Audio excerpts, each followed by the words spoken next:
ಹಾಕಿ ನಿಂತ್ಬಿಟ್ರೆ ನೀವು ಕವಿಗಳಾಗ್ಬಿಡ್ತೀರಾ ಅನ್ನೋ ಭಯ ನನಗೆ. ನಾನು ಕವಿ ಆದ್ರು ನಿನ್ನ ಮೇಲಿನ ಪ್ರೀತಿ ಕಡಿಮೆ ಆಗುತ್ತೆ. ನಾವು ಹೀಗೆ ಕದ್ದು ಮುಚ್ಚಿ ಭೇಟಿಯಾಗುವುದು ಸರಿಯಲ್ಲ ಅಂತ. ಹೌದು ಸಂಜೆ, ನಮ್ಮಿಬ್ಬರ ಪ್ರೀತಿ ವಿಷಯ ಈಗಾಗಲೇ ನಮ್ಮಣ್ಣನಿಗೆ ಗೊತ್ತಾಗಿದೆ. ಅವನು ಮೊದಲೇ ತುಂಬ ಕೆಟ್ಟವನು, ಏನು ಮಾಡ್ತಾನೋ ಭಯ ನನಗೆ. ನೋಡಿ, ಯಾವಾಗಲೂ ನನಗೆ ಕಿರುಕುಳ ಕೊಡ್ತಾನೆ ಇರ್ತಾನೆ. ಅದರಲ್ಲಿ ನಮ್ಮಿಬ್ಬರ ಪ್ರೀತಿ ವಿಷಯ ನಿಮ್ಮನ್ನು ತಿಳಿಸಿದ್ದೀರಾ? ಹೇಗೆ ತಿಳಿಸೋದು? ನಾನಿನ್ನು ಮನೆಗೆ ಹೋಗಿಲ್ಲ, ಒಂದು ಪತ್ರ ಕೂಡ ಬರ್ದಿಲ್ಲ.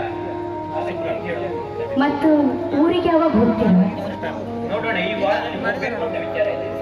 ಈ ವಾರ ಯಾಕೆ, ಇವತ್ತೇ ಊರಿಗೆ ಹೋಗಿ ನಿಮ್ಮಣ್ಣನ ಈ ವಿಷಯವನ್ನು ತಿಳಿಸಿ.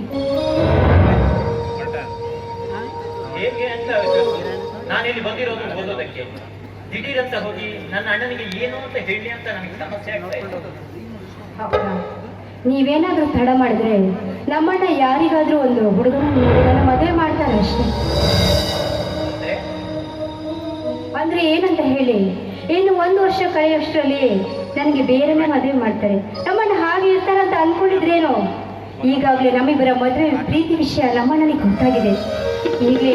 ಈಗಲೇ ಹೋಗಿ ನಿಮ್ಮ ವಿಷಯವನ್ನು ಹೇಳಿ ಹೋಗಿ. ಏನು ಮಾಡ್ಬೇಕು ಅಂತೀಯಾ? ನೀವು ಈಗಲೇ ಊರಿಗೆ ಹೋಗಿ ನಿಮ್ಮಣ್ಣನಿಗೆ ವಿಷಯವನ್ನ ತಿಳಿಸಿ ಅಂತ ಹೇಳಿದೆ. ನಮ್ಮ ಮನೆಯಲ್ಲಿ ನನ್ನ ಅಣ್ಣ ಅದಕ್ಕೆ ಒಪ್ತಿದ್ರೆ ನಾನೇ ಬರ್ತೀನಿ. ನಾವಿಬ್ಬರು ಜೊತೆಗೆ ಹೋಗಿ ಒಪ್ಸೋಣ ಅಷ್ಟೇ. ನಿಜ. ನನ್ನ ಅಣ್ಣನಿಗೆ ನೀನೇ ಹೇಳ್ಬೇಕು. ನಾನೇ ಹೇಳ್ತೀನಿ, ಖಂಡಿತ ನಾನು ಹೇಳ್ತೀನಿ. ಈಗಲೇ ಹೊರಟೋಣ ಬನ್ನಿ. ಸರಿ ಸರಿ. ಅನುರಾಧ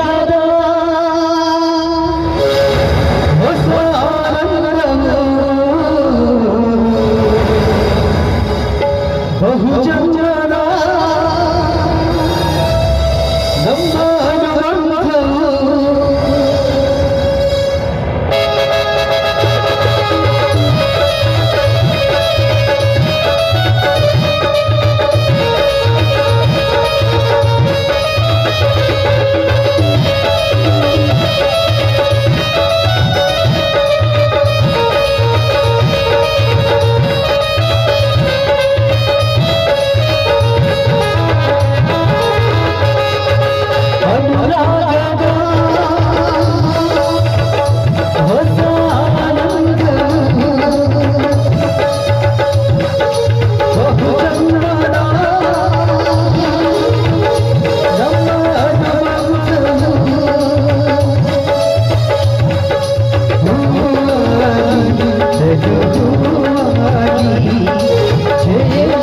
ನಮ್ಮ